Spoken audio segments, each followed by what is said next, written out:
마태복음 7장 28절, 29절 말씀 우리 한 목소리로 같이 읽겠습니다. 시작.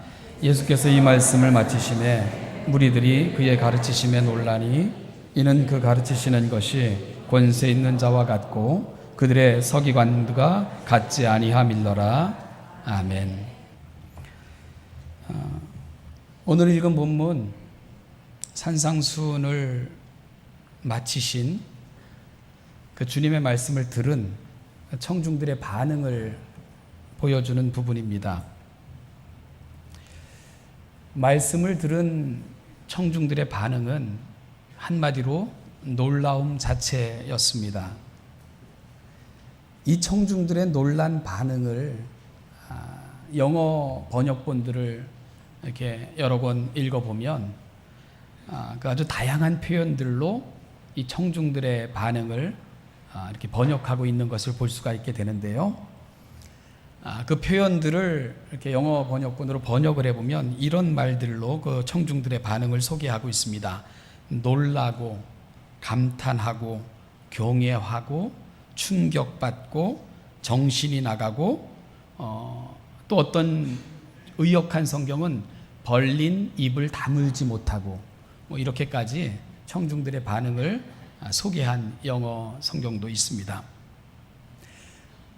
예수님의 그 산위에서의 말씀을 들은 청중들의 반응입니다. 여러분, 청중들의 이 놀라움은 어디서 왔을까요? 흥분될 만한 사건이 있었던 것도 아니고요. 기적을 본 것도 아니잖아요. 그렇다고 예수님을 따라다녔던 사람들이 늘 흥분했던 요소, 떡을 주거나 아니면은 그들의 필요를 보여주시거나 그럴 때 청중들이 흥분했는데 그런 요소들이 오늘 본문에는 전혀 없었습니다. 단지 주님은 말씀을 풀어주신 것뿐이에요. 그러니까 청중들의 놀라움은 눈으로 본 것 때문이 아니라 귀로 들은 것 때문인 것을 알게 됩니다. 외적인 표적 때문에 놀란 것이 아니고요. 마음의 깨달음 때문에 들려진 말씀으로 인해 놀란 순수한 말씀에 대한 감동이었던 것을 우리가 알 수가 있게 됩니다. 표적과 기사를 보고 놀란 것이 아니고 하나님의 말씀을 들었을 때 그 영혼으로부터 터져나오는 그 놀라움을 마태는 이렇게 표현하고 있는 것이죠. 오늘 하나님 앞에서 예배하는 우리의 예배가 그랬으면 좋겠습니다. 조용히 하나님의 음성을 듣는 가운데 우리 영혼을 울리시는 그 성령님의 음성을 듣는 여러분들이 되기를 축원합니다. 산위에서 그 어떤 특별한 것이 아니라 말씀이 내 인격에 부딪혀 올 때 그 놀라움을 경험했던 그 성도들의 감격이 오늘 이 아침 이 자리에 앉아 있는 여러분들의 감격 되시기를 주님의 이름으로 축복합니다.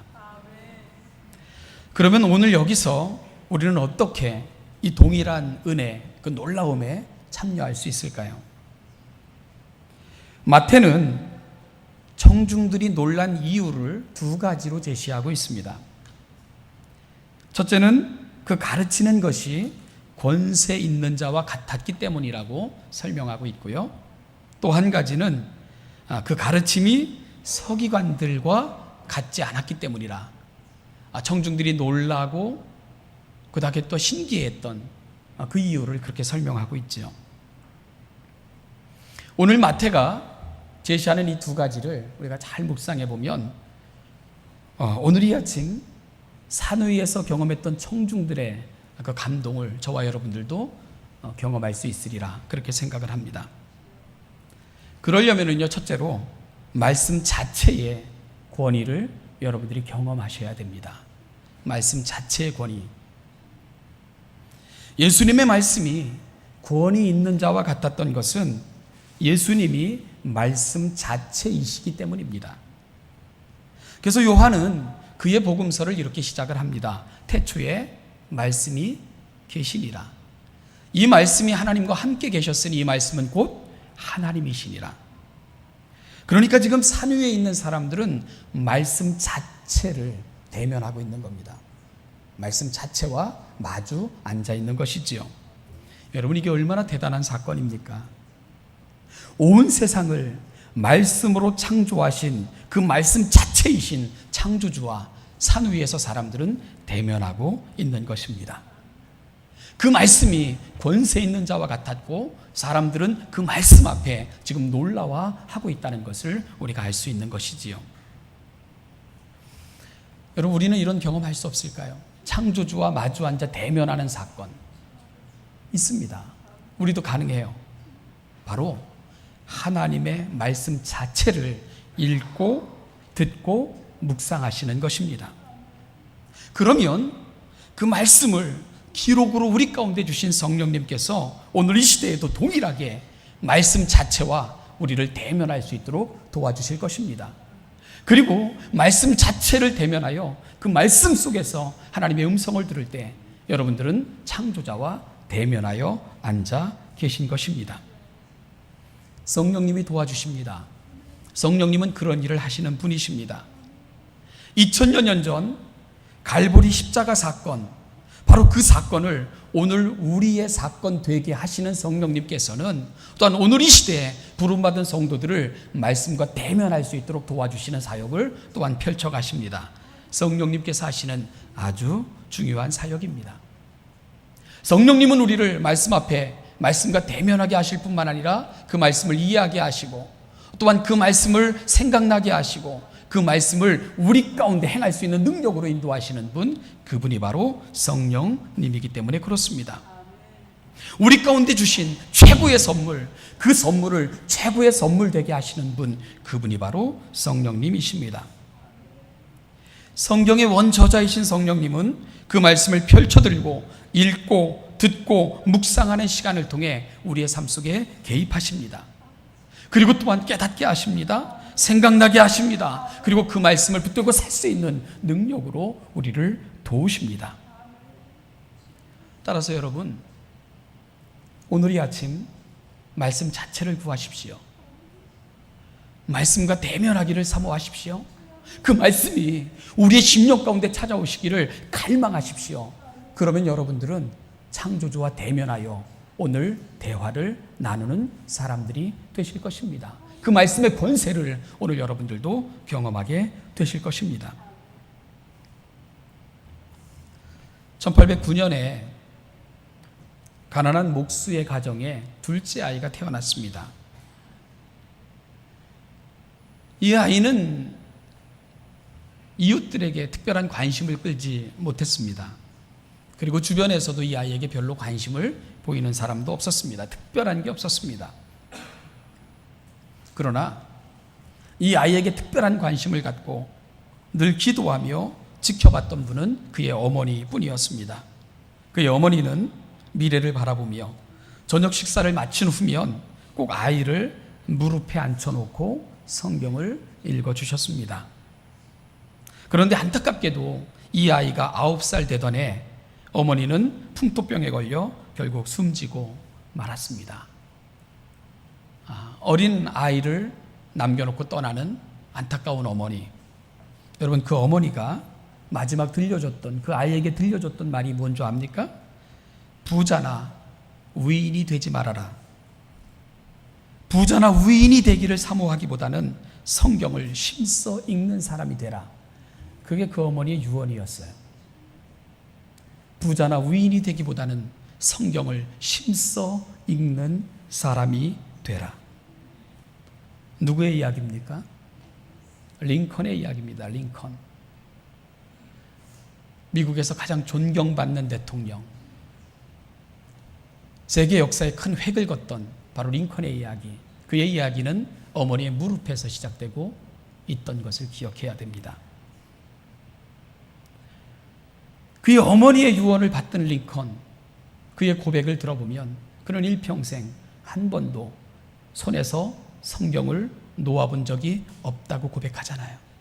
하루도 성경을 읽지 않은 날은 없었다고 고백을 합니다. 전쟁의 와중에서도 그에게서 성경을 읽는 시간을 빼앗을 수 있는 것은 하나도 없었습니다. 그로부터 기도의 시간을 빼앗을 수 있는 사건은 그 어떤 것도 없었습니다. 가장 중요한 것은 하나님과 만나는 시간이었습니다.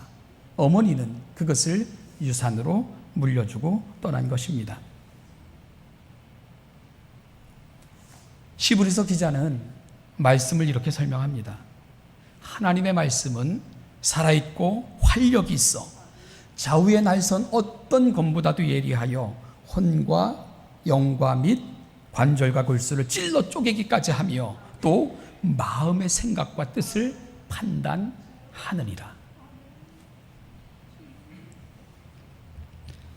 사랑하는 신천교회 성도 여러분, 말씀을 펼치십시오.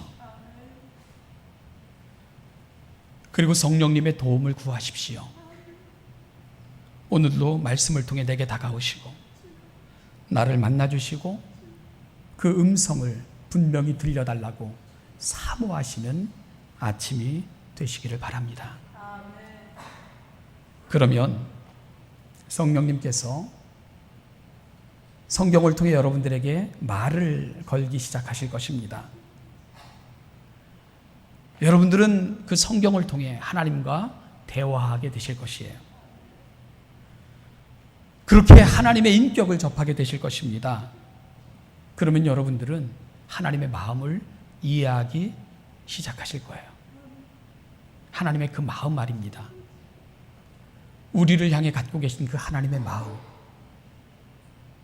바로 그 경험을 하셔야 됩니다.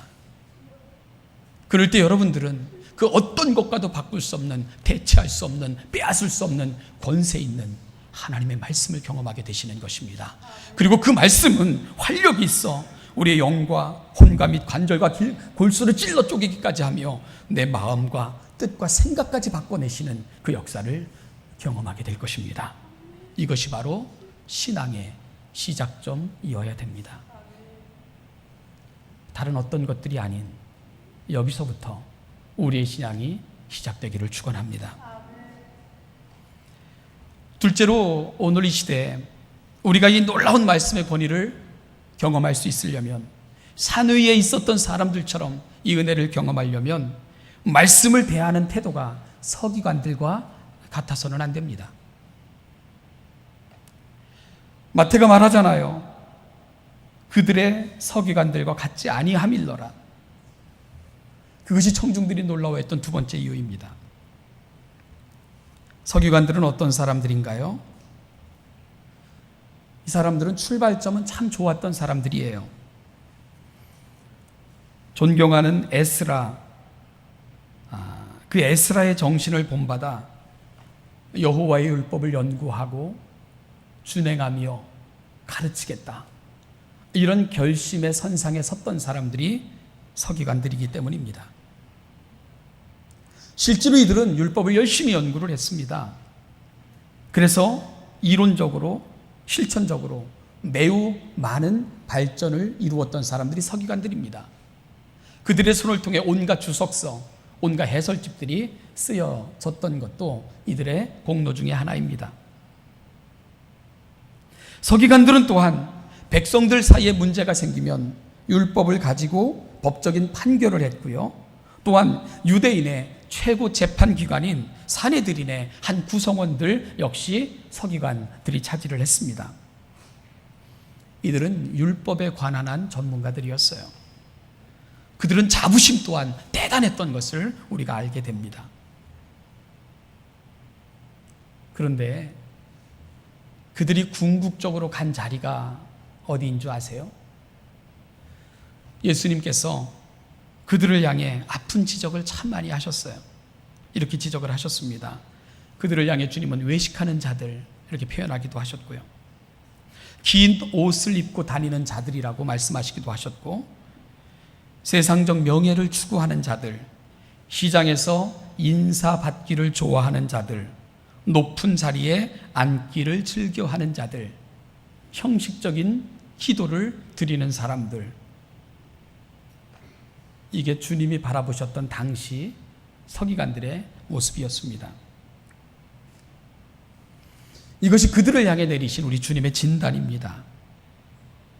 그들은 지식적인 삶을 추구했지만 그 모든 것을 자신의 명예를 위해, 자신의 의를 위해, 자신의 높아짐의 도구로 사용하는 자리로 잘못 나아갔던 사람들, 그들이 바로 서기관들이었습니다. 여러분, 내가 높아지길 원하고 내 의가 드러나기를 원하고 내가 옳다는 것을 주장하길 원하는 사람들이 하는 못된 짓이 있습니다. 남을 비하하는 거예요. 다른 사람을 판단하는 겁니다. 다른 사람을 정죄하는 겁니다. 이게 무서운 거죠. 서기관들은 그렇게 간 거예요. 그래서 그들이 해석했다고 하는 해석집, 그들이 만들어냈다고 하는 해설집들을 통해 수없이 많은 사람들이 죄인으로 정죄됐습니다. 수없이 많은 사람들이 영혼의 자유와 기쁨을 누린 것이 아니라 얽매임을 당할 수밖에 없었고요, 속박에 이를 수밖에 없도록 그들은 그렇게 그들에게 주어진 기회를 활용할 수밖에 없었지요. 어찌 보면 마태복음 7장 21절 이하에서 주여 주여 하는 자들, 바로 서기관들은 그런 무리 중에 일부가 돼버리고 만 것입니다. 이들은 자신들이 만들어 놓은 그 율법의 규정을 지키지 않을 뿐만 아니라 남도 지키지 못하게 만든 엉터리 같은 일들을 행하고 말았지요. 주님의 아픈 진단입니다. 이것이 서기관들의 문제였습니다. 그런데 우리 주님의 말씀은 어떤 면에서 서기관들과 다르다는 걸까요? 그리고 서기관들과 다르게 말씀을 대한다는 것은 또한 어떤 의미일까요? 오늘 서기관들과 다른 모습으로 우리가 하나님의 말씀을 대해야 되는데, 하나님의 말씀을 어떻게 대해야 우리가 서기관들과 다르게 하나님의 말씀을 대하는 것일까요? 다음의 사건은 우리의 생각을 정리하는 데 좀 도움이 될 것 같습니다. 미국 시카고에서 기독교 회의가 열렸습니다. 전 세계 대표들이 참여를 했어요. 그 회의에 러시아 교회에서 이 3명의 대표들이 역시 참석을 했습니다. 그 회의의 주제는 성경에 오류가 없다는 것을 우리가 어떻게 변증할 수 있느냐, 그게 그 회의의 주제였어요. 성경에 오류가 없다는 것을 우리가 어떻게 변증할 수 있는가. 그 사안을 가지고 사흘 동안 열띤 토론이 벌어졌습니다. 어떤 사람은 변증법적으로, 선언적으로, 아니면 역사적으로 여러 가지 부분들을 이야기하면서 성경의 무호성을 드러내려고 했죠. 마지막 날이 됐습니다. 그런데요, 이 러시아에서 온 3사람은 한마디도 하지를 않는 거예요. 그래서 회의 주관자가 마지막에 이 러시아에서 온 그 지도자들에게 부탁을 했어요. 그 나라의 대표로 오셨는데 당신들의 견해도 좀 듣고 싶다고. 당신들은 성경의 무호성에 대해 어떻게 생각하느냐고 그렇게 질문을 했습니다. 그러자 그들이 이렇게 대답을 했습니다. 나는 여러분들이 사흘 동안 이 회의를 여는 이유를 이해하지 못하겠습니다. 말씀대로 살다 보면 오류가 없다는 것을 저절로 알게 되는데 그걸 이렇게 시간을 낭비하며 토론할 이유를 나는 도무지 찾을 수가 없습니다. 그렇게 대답했다는 거예요. 살아보라는 거예요. 따지지 말고 살아보라는 거예요. 말씀을 실천해 보라는 거예요. 그 하나님의 말씀 앞에 순종해 보라는 거예요. 그럼 그 말씀이 오류가 없다는 것을 분명히 알게 되는데 그걸 가지고 이 시간을 낭비하며 토론하고 그 이유를 붙이는 걸 난 이해할 수가 없습니다. 그렇게 대답을 했다는 거예요. 여러분, 오늘 주님이 하시고 싶은 말씀이 바로 그거예요. 서기관들과 같이 이론적으로, 논리적으로 내 생각에 갇혀 사변을 일삼지 말고 그 하나님의 말씀의 권위 앞에 순종하며 그 말씀 붙들고 살아보아라. 주님 그렇게 말씀하고 계신 거잖아요. 바로 그러한 사람들이 현명한 자들이며 지혜로운 건축자라고 주님 말씀하고 계신 거잖아요. 하나님의 말씀대로 살지 않으면서 어떻게 그 말씀의 권위를 너희들이 경험할 수 있겠는가? 그리고 그 하나님의 말씀의 권위가 있다면 살아야 되는 것 당연한 것 아닌가? 주님은 그렇게 말씀하고 계신 거예요. R.A. 토레이 목사님이 이런 말씀을 하셨습니다.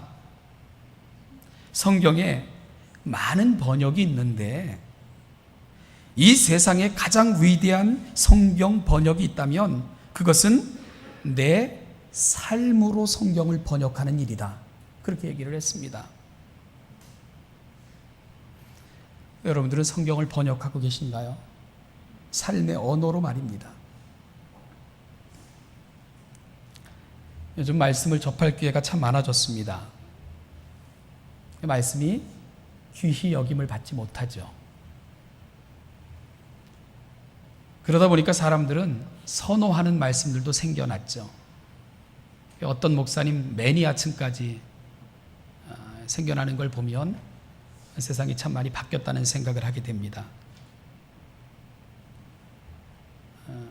좋아하는 것까진 좋은데 그게 마치 이데올로기와 같이 돼버리는 안타까움도 있어요. 어떤 목사, 어떤 강사의 말이 성경보다 더 권위 있는 시대가 돼버렸어요.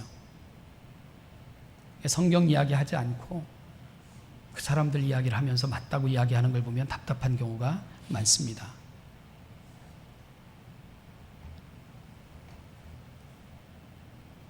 (24시간) 동안 라디오와 TV를 통해 늘 강좌 설교 들을 수 있는 나라, 몇 안 되는 나라 중에 하나입니다. 근데 왜 여러분 우리의 수준은 나아지지 않을까? 왜 한국교회는 아름다운 모습을 점점 더 상실해가는 걸까? 주님의 진단이 정확하십니다. 서기관들과 같은 사람들이 많기 때문이에요. 지식의 유희를 즐기고 듣는 것으로 만족하고 깨달은 것으로 만족하는 그런 사람이 많아지기 때문이라는 생각을 합니다. 좋은 설교, 좋은 강연, 성경 공부 같은 것들, 물론 요즘은 성경 공부 교회 외에서 하시려면 조심하셔야 됩니다. 워낙 이단들이 많으니까 교회와 꼭 상의하세요. 좋은 일이죠. 그리고 바람직한 일입니다. 그런데 여러분, 여기 허점이 있고 문제가 있어요.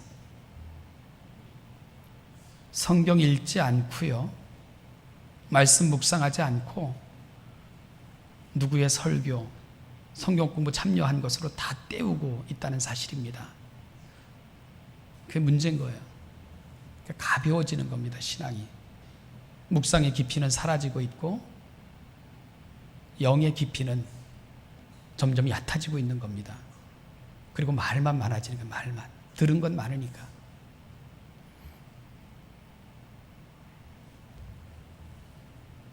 그렇게는 신앙이 절대로 성장하지 않습니다.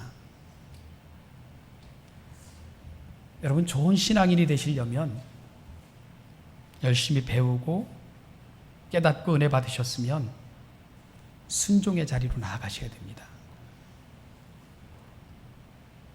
말씀을 붙들고 내게 주신 감동을 조차 더 많이 섬기고 봉사하고 수고하는 자리로 나아가셔야 신앙이 성장하는 것입니다. 신앙은 우리의 관계성 속에서 성장을 하기 때문에 그렇습니다. 하나님은 말씀을 알매 유희를 위해, 논쟁을 위해, 판단과 정죄를 위해 주신 것이 결코 아니잖아요. 그 말씀대로 살라고 주신 거예요. 그 말씀대로 살라고 요청하시는 것입니다. 그것이 서기관들과 주님의 차이점이었어요. 그게 차이입니다. 주님은 그 삶을 그렇게 사셨을 뿐만 아니라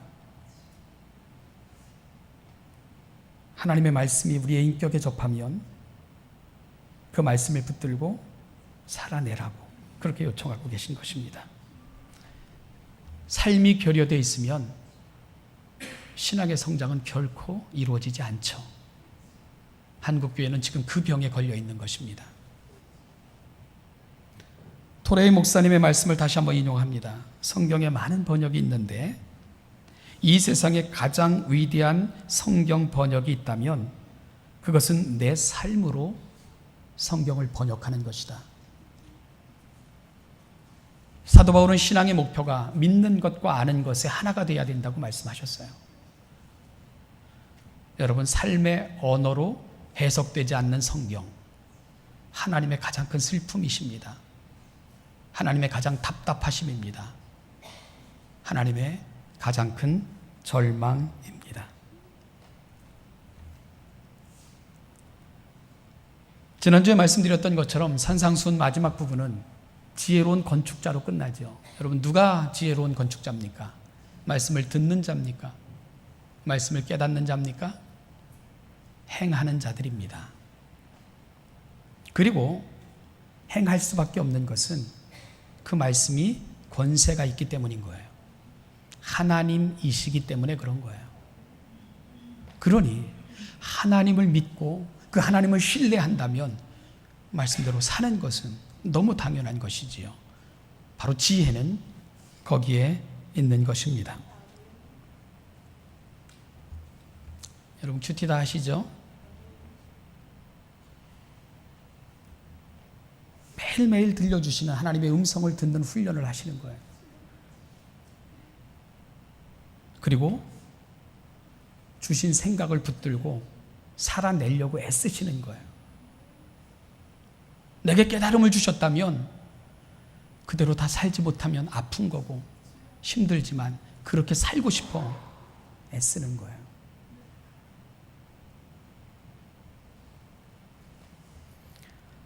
베드로가 디베랴 바닷가에서 밤이 맞도록 수고하고 그물을 내렸지요. 한 마리도 잡지 못했습니다. 떠날 준비를 하는 베드로, 이른 아침에 주님이 찾아오셔서 말씀하시잖아요. 깊은 데로 가서 그물을 내려라. 베드로의 반응이 뭐죠? 우리가 밤이 새도록 수고하였으되 잡은 것이 없지만 말씀에 의지하여 내가 그물을 내리리이다. 이게 하나님의 말씀의 권세를 인정하는 자의 태도입니다. 내 생각 경험에는 아닌 것 같지만 하나님이 말씀하셨기에 그렇게 하지요. 그겁니다. 예수님께서 제자들과 함께 갈릴리 가나 혼인잔치에 초청받아 가셨습니다. 포도주가 떨어졌습니다. 하인들에게 말씀하셨습니다. 돌 항아리를 물로 가득 채우라. 마리아가 종들에게 부탁합니다. 무슨 말씀을 하시든지 그대로 하라. 주님께서 말씀하십니다. 종들에게 너희들이 떠다 담은 물을 가져다가 손님들에게 나누어 주라. 하인들이 그대로 했어요. 말도 안 되는 그대로 했습니다. 어떤 일이 벌어졌죠? 세상에서 가장 맛 좋은 포도주를 경험했죠. 성경은 이렇게 증언합니다. 연회장은 물로 된 포도주를 맛보고도 어디서 났는지 알지 못하되 물떠온 하인들은 알더라. 그 비밀은 물떠온 하인들만 알 수 있었어요. 왜냐하면 그들은 말씀이기에 순종했으니까. 성경은 그 말씀 붙들고 살아본 사람들만 알 수 있고 경험할 수 있는, 그리고 고백할 수 있는 신비들로 가득 차 있는 책입니다. 말씀을 들을 때 권세 있는 하나님의 말씀으로 듣고 그 말씀은 그러기에 충분히 순종할 가치가 있기에 믿음으로 받아 순종하고, 이 말씀을 우리 가운데 주신 분은 하나님이시기에 그 하나님의 이름을 믿고 따르는 사람들, 그들이 경험할 수 있는 신비, 성경은 바로 그 신비의 세계로 저와 여러분들을 초청하고 있는 것입니다. 오늘 이 아침 산 위에서 말씀을 경험하고 놀라워했던 사람들, 여러분, 그들이 어디로 갔는지는 잘 몰라요. 그 말씀을 붙들고 살았는지, 산 아래에서 그 말씀대로 실천했는지 모릅니다. 그런데 오늘 이 아침 우리가 두 가지를 결심하길 바랍니다. 권세 있는 하나님의 말씀을 경험하게 하옵소서. 그 말씀 자체를 경험하게 하옵소서. 그리고 서기관같이 살지 아니하고 말씀이기에, 그 말씀을 주신 분이 하나님이시기에, 그분은 신뢰할 만하시기에 내가 이 말씀 붙들고 살아내겠습니다. 성령님 도와주세요. 그렇게 기도하며 이전을 떠날 수 있는 우리 신천의 성도님들 다 되셔서 오늘 이 시대에 하나님이 여러분들을 통해 그 신비를 드러내고 싶어 하시는 멋진 이 시대 하나님의 자녀들 다 되시기를 주님의 이름으로 축복합니다. 기도하겠습니다.